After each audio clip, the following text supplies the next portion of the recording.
Everyone, तो मैं लाई हूँ क्लास 10 का वास्तविक संख्याएं जिसमें एक्सरसाइज 1.1 जिसमें प्रश्न नंबर दूसरा है। तो प्रश्न नंबर दूसरा का सवाल है, पूर्णांकों के निम्नलिखित युग्मों के एचसीएफ और एलसीएम ज्ञात कीजिए तथा इसकी जांच कीजिए कि दोनों संख्याओं का गुणनफल बराबर एचसीएफ इंटू एलसीएम है। ठीक है, तो सबसे पहले हमें दो संख्याएं दी गई है। इन दोनों संख्याओं को हमें सबसे पहले एचसीएफ और एलसीएम ज्ञात करनी है, यानी कि निकालनी है। ठीक है, उसके बाद ये भी जांच करनी है कि दोनों संख्याओं को जब हम एक दूसरे से गुणा करेंगे, गुणा करने में बराबर होगी एचसीएफ और एलसीएम के। ठीक है, तो सबसे पहले हम लिखेंगे जो संख्या दी हुई है 26 और 91। 26 और 91 का हम सबसे पहले गुणनखंड कर लेंगे। तो गुणनखंड करेंगे यहाँ पे 2 एकम 2, 2 तिया 6, फिर ये जाएगा 13 से, 13 एकम 13, तो इसका क्या आएगा 2 और 13। ठीक है, 2 और 13 आ गया। और 91 का गुणनखंड करेंगे तो 91 का 7 से जाएगा, 7 एकम 7। ठीक है, फिर यहाँ 2 बचा, 7 तिया 21, फिर ये 13 से जाएगा, 13 एकम 13। तो इस प्रकार से इसका भी क्या निकला 7 और 13, इसका गुणनखंड निकला। ठीक है, अब हम क्या ज्ञात करेंगे एचसीएफ। तो सबसे पहले हम यहाँ पे एचसीएफ, यहाँ पे अब बात आती है एचसीएफ की, है ना।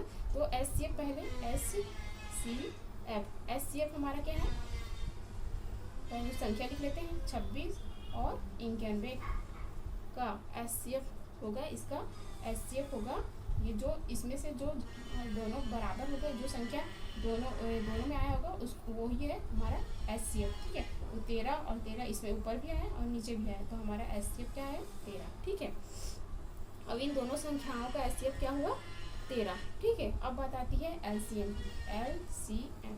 तो एलसीएम में भी ऐसे लिख लिए संख्या को 26 और 91, 26 और 91 का एलसीएम, इन दोनों संख्याओं का एलसीएम।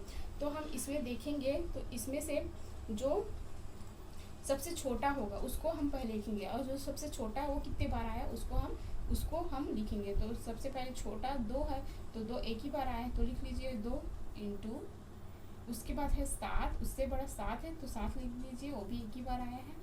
उसके बाद 13 दोनों में है, तो हम किसी एक को लेंगे, या तो इसको या तो इसको, तो हम किसी एक को ले लेते हैं 13। ठीक है, अब हम इसका मल्टीप्लाई करेंगे, इसको गुणा करेंगे तो हमारा ये आ जाएगा ऐसे 182।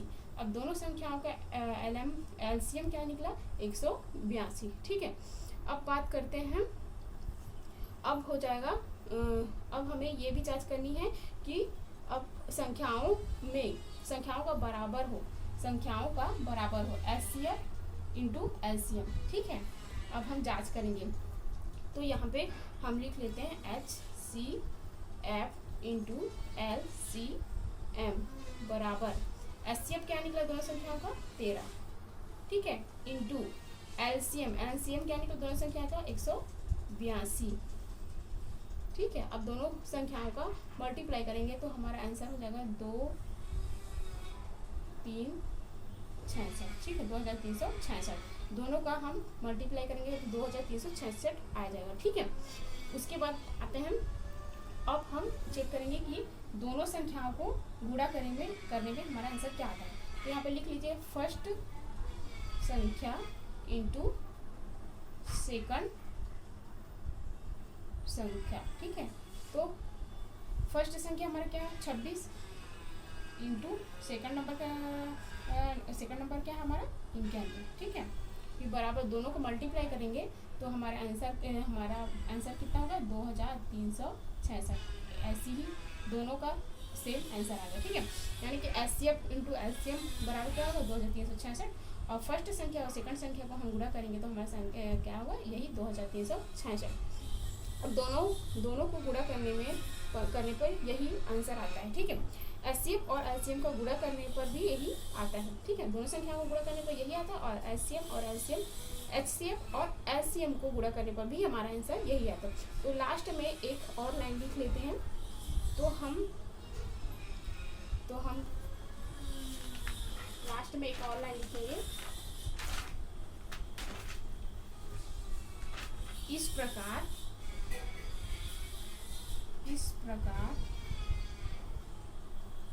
प्रकार फर्स्ट संख्या, ठीक है, इंटू सेकंड संख्या।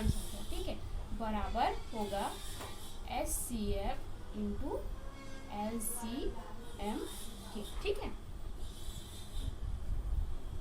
आई होप कि वीडियो पसंद आया होगा। आया तो please give this video big thumbs up and thank you. Subscribe करना ना भूलिएगा।